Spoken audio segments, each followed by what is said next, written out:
بسم الله الرحمن الرحيم.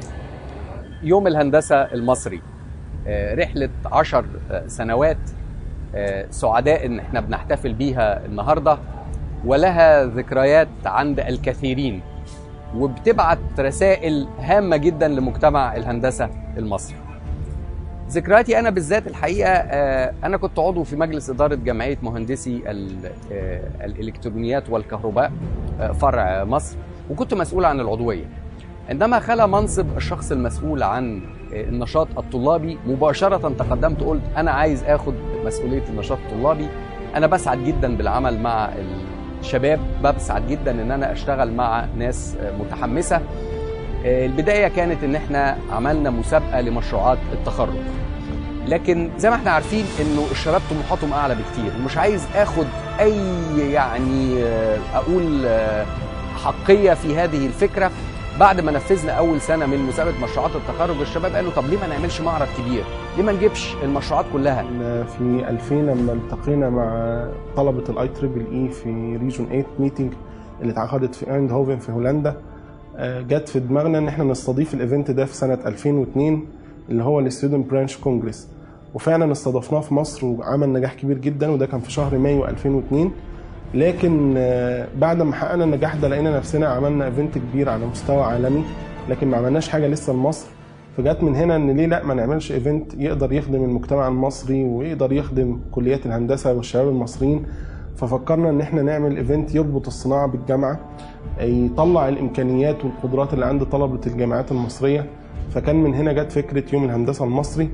الحقيقه في سنه 2002 جم مجموعه من الشباب من الاي تريبل اي، قالوا ان احنا جايين من عاملين جروب اسمه السكشن اسمه الجولد اللي هو الجرادويتس اوف ذا لاست ديكيد، وهذا الجروب عاملين نشاط بدا بان احنا بنعمل ما يسمى بيوم الهندسه المصري. عملناه في 2002، وده عباره عن مشروع بنخلي الطلبه تجيب مشروعات التخرج بتاعتهم يعرضوها مع بعض، وبنجيب جهات منحة تدينا تمويل لهذا اليوم، وفي نفس الوقت بتشوف المشاريع بتاعت الطلبة دي عاملة ازاي، ومن هنا بتقدر تلاقي لهم فرص عمل. فقلت لهم والله فكرة جميلة قوي، حاجة جميلة، وانتوا عملتوها ازاي؟ قالوا عملناها في فندق، وكان عدد الطلبة متواضع، عدد حوالي 100 طالب او يزيد عن هذا الرقم بحاجة بسيطة، وعدد محدود من الجامعات، ان احنا ما عرفناش نعمل دعاية كفاية لهذا اليوم قبلها، وطلبوا مني ان اكون اشارك معهم في التنظيم في هذا اليوم، واكون مسؤول عن لجنه المنظمه لهذا اليوم. اول معرض اتعمل كان في كونراد، في فندق كونراد في القاهره، فاكر اليوم ده كويس. كل ده وانا في بالي ان اكيد الناس دي عباره عن شركه او حاجه ما مستفيده من وراء اللي بيحصل ده بطريقه ما. طبعا فوجئت تماما لما شفت هناك ان هم كلهم شباب، الموضوع كله مدفوع من جيبهم، ما كانش في اي حد بيصرف على الموضوع ده، مجرد شباب حبوا ان هم يعملوا حاجه للبلد. كان في معوقات وكان في تحديات كثيره، وعلى راسها في اول سنتين كانت تحديات التمويل، لكن ده ميزه الشباب الحقيقه، ان هم التحديات ايا كانت بيستطيعوا ان هم يتقبلوها بصدر رحب، عندهم حماس، عندهم قدره على التواصل، فبيبتدوا يتحركوا. هذا المشروع باجماع اراء جمعية الاي تريبل اي سواء في منطقة اوروبا والشرق الاوسط وافريقيا، او جمعية الاي تريبل اي على المستوى العالمي، من اعظم المشروعات اللي قامت بها مجموعة الجولد، واللي قام بها احد السكشنز اللي على مستوى العالم، لان مجموعة الاي تريبل اي لها اكتر من 92 سكشن على مستوى العالم، والسكشنز دي بتقوم بانشطة، ولغايه دلوقتي في اي احتفال او اي اجتماع دايما بيشيروا للاي دي كمن انجح المشروعات اللي قامت بيها مجموعات تطوعيه زي الجولد وزي الاي تريبل اي ايجيبت سيكشن. الرساله الحقيقه الاولى اللي ممكن نتحدث عنها موضوع يوم الهندسه المصري هي فكره العمل التطوعي. يوم الهندسه المصري ابتدى بمجموعه من المتطوعين، مجموعه من المتحمسين، مجموعه من خريجي العقد الاخير بيقولوا احنا علينا واجب، الواجب ده ان احنا نساعد زملائنا اللي لسه هيتخرجوا جديد.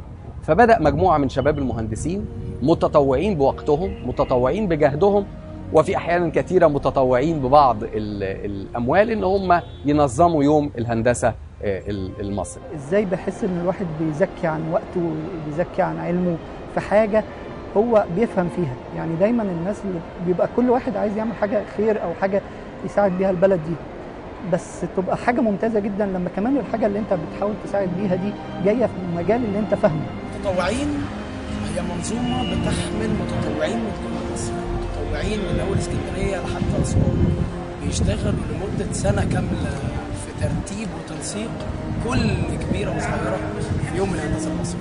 يوم الهندسه المصري فيه اكتر من 10 ادارات بتشتغل طول السنه عشان تطلع في الاخر يوم او يومين او 3 ايام يكونوا استفاده كبيره جدا لطلبه مشاريع التخرج وطلبه خريج العقد الاخير الجدد. انا افتكر واحنا في اول السنوات خالص للاي دي كنا بنودي الدعوات للشركات بنفسنا، كنا بنقسم المناطق، كنا بنقول دول يروحوا مصر الجديده، دول يروحوا العجوزه، دول يروحوا الدقي، دول يروحوا اسكندريه. كنا بنحاول ان احنا نلم الناس كلها في مكان واحد ونجمعهم كلهم على حب مصر، ونقول لهم لسه في احسن، لسه في بكره احلى. سمعت عن اي دي في 2006، رحت اول مره كفيزيتور، اتفرجت على الايفنت وعجبني جدا، وقررت ان انا في 2007 اشارك فيه كفولنتير. 2007 دخلت كفولنتير، ما كنتش متصور ان انا هطلع بالسبيريت القويه جدا بتاعت الاي دي هناك. انا في 2006 ابتديت كمتطوع، جيت اشتغلت في تيم اللوجيستكس، مسكت حاجه بسيطه جدا، ابتديت اقف في القاعه انظم دخول الناس ودخول العارضين، وبعد كده ابتديت اتطور في يوم الهندسه المصري من موقع لموقع لموقع. على الجانب العملي الاي دي بالنسبه لي مثلا لما انا كنت اي دي تشيرمان سنه 2007، واحد عنده 24 سنه ماسك بادجت حوالي $500,000 جنيه، بيتعامل مع زملائه حوالي 120 فولنتير، وحكم البوزيشن اللي هو بقى مسؤول عنه بقى بيليد 120 واحد. الحاجات دي كلها بدات تسمع فيا اكتر لما بدات اخش في السكشنال مانجمنت، لما بتعرض لموقف معين واتصرف تصرف معين اقول يا رب هو انا ليه اتصرفت التصرف اللي حل المشكله دي؟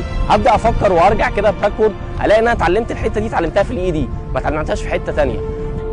الرساله الثانيه بتقول ان احنا يجب ان نرعى الابداع والمبدعين والابتكار والمبتكرين. يوم الهندسه المصري مكان بنستطيع فعلا ان احنا نكتشف فيه ان مصر لديها ثروه حقيقيه من الفكر ومن الشباب القادر على انه يواكب التكنولوجيات الحديثه، والقادر على انه يطوعها، والقادر على انه يطلع بافكار جديده لم تكن مسبوقه.